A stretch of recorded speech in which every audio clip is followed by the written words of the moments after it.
வாழ்க வையகம், வாழ்க வையகம், வாழ்க வளமுடன். குரு வாழ்க, குருவே துணை. வேதாத்ரி மகரிஷி அவர்களின் நாள் ஒரு நச்சிந்தனை. நாள் ஜனவரி 16.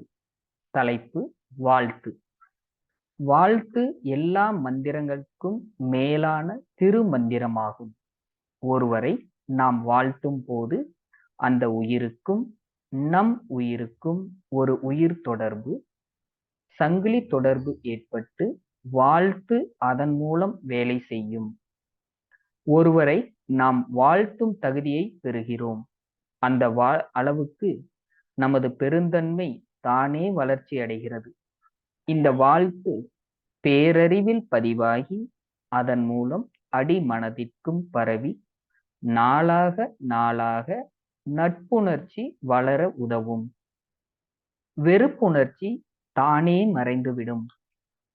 ஒற்றுமையின்றி பிணங்கி நிற்கும் ஒரு மகனை தந்தை தினசரி வாழ்த்திக் கொண்டே இருப்பாரானால் இருவருக்கும் இடையே உள்ள உயிர் தொடர்பு மூலம் அவ்வாழ்த்து பரவி மகனுடைய மூளையில் பதிந்து அவனை சிறுக சிறுக திருத்தி தகப்பன் விருப்பப்படி நடக்கும்படி செய்துவிடும்.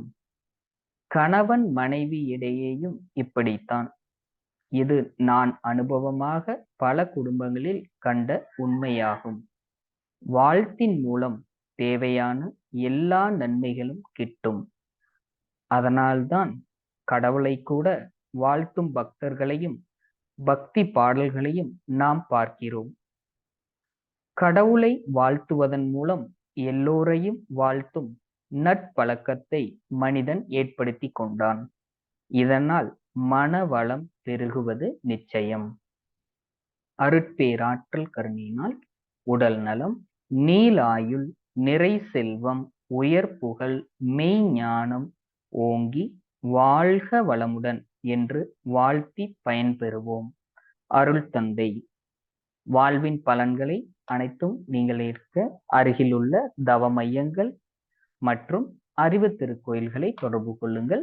வாழ்க வளமுடன். நீங்களும் உங்கள் அன்பு குடும்பமும் வாழ்க வளமுடன்.